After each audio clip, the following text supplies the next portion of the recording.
Hello there, my name's Card, and here on my YouTube page, I like to share my thoughts about all sorts of different things which cross my mind.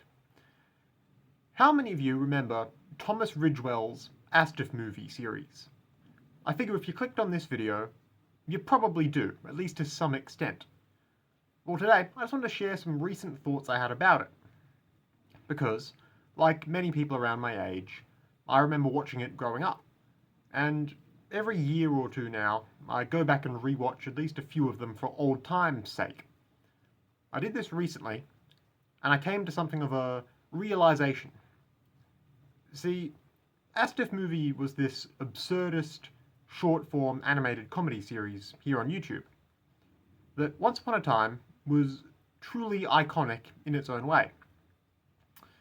Between all the sketch videos and the tie-in music videos, it got billions of views. It was undisputably the king of YouTube animated comedy.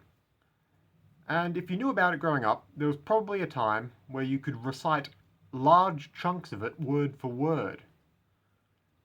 But asdfmovie was always very much of its time, for good and bad. It never explicitly referenced any events or cultural phenomena of the period it came out in, yet despite that, it still ended up incredibly dated in a lot of ways. Seemingly, really through no fault of its own, or of its creators either. It just ended up this internet pop culture relic. It's this video series, which is still up, still online, in exactly the same place it always has been. It's still the same content it ever was. But the rest of the world decidedly moved on without it. What I wanted to touch on here today is the idea that asdfmovie represents a sort of existential horror. And not in what it literally portrays, not what the content of the videos are, but what the project as a whole has come to represent when we look back at it now more than a decade after the peak of its popularity. I'll elaborate on what I mean there. What I really want to get at here, and what I'm hoping you'll be able to think about yourself after you're done with this video, is just keeping in mind this series amassed, again, billions of views during its heyday.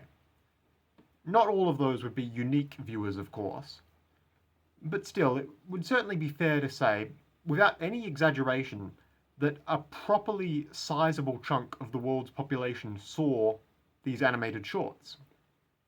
And yet, I would argue that for one thing, they've shockingly left zero lasting cultural impact whatsoever. Most obviously, essentially no one cares about these videos anymore. If you saw one right now, you might go, oh hey, it's that funny little skit thing I saw as a kid. And you might even find it funny rewatching it for the first time in maybe 10 plus years. But no one is actually actively a fan of asdfmovie anymore. Lots of old media franchises have active fandoms, even old retired internet projects, but not this one. Everyone who might have once cared about it just stopped caring someday. And more to the point here, asdfmovie seemingly did nothing to influence any of the animation or comedy that is still around today. It had zero effect on the medium or the genre. It's not like people aren't making animated skits or short-form comedy nowadays. That stuff all still exists. But can you honestly say you've ever seen a creator you like say that asdfmovie influenced the direction their own work took? No. On the whole, the humour of the internet over the last 10 or so years has distinctly gotten much more surrealist and abstract. You would think that there would still be a place for Thomas Ridgewell's style of comedy to have carved out a little fandom niche for itself somewhere. But it didn't. It just faded from the zeitgeist without a trace. And this is what I see as the existential crisis asdfmovie has come to embody. Here lies a project that virtually everyone knew at one point. Everyone of a certain age knew this thing verbatim long ago. And now, it's quite possible you might have thought this was the funniest thing you'd ever seen at the time, but you haven't thought about it in the 10, 15 years since. Does anyone else not find it just the slightest bit uncomfortable that a cultural artifact, even one as silly as something like asdfmovie, can just disappear from all our memories like that? Not because it became lost media, or all the copies of it were destroyed, and not because its creator did something controversial and everyone turned their backs on the work, and not even because all the official versions of it were taken down, because they weren't, they're still there. But it became forgotten for just no reason at all, really. I think if I had to try and pinpoint any specific reason asdfmovie has been left behind, maybe it's because it has no values, in a sense.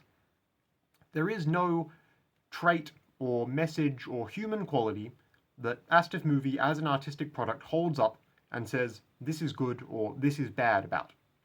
It has no moral lesson to teach. Beyond the vague inherent implication that short-form animated absurdist comedy is something the creator wanted to make, asdfmovie makes no statement.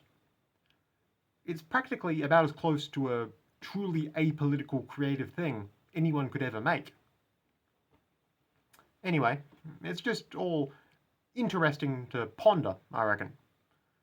I think with a lot of creators, there's a natural impulse to want the creative works you're proud of to be seen and to be appreciated. And there's a sort of existential dread in wanting your work to be seen and it not being noticed. It's making an effort to be recognized, but that effort doesn't pay off. And you have to imagine that if you make something that becomes really, really super popular, you've accomplished your goal, and you'd think no one or no thing would ever be able to take that away from you. You successfully showed your creation off to the world, and the world noticed. You are immortalized as a creator. But here, asdfmovie is something that accomplished that for its creator, and then it was forgotten in its creator's own lifetime. The creator's immortality was rescinded, so to speak. Thomas Ridgewell must be aware on some level that his moment, his time in the sun, his 15 minutes of fame, they didn't just come and go. Culturally, at least nowadays, it's as if that 15 minutes of fame never came for him in the first place. It never mattered. That's the real existential horror. I hope the man at least got his bag while the going was good. But I can't imagine how badly it might sting to go from that level of success to completely forgotten all the same. It's just something I wanted to share my thoughts about. If you've got anything you'd like to add, feel free to do so in the comments below, of course. Anyway, if you might like to hear more from me in the future, you can take a look at my other videos or subscribe to this YouTube page. Either way, goodbye for now, and have a lovely day.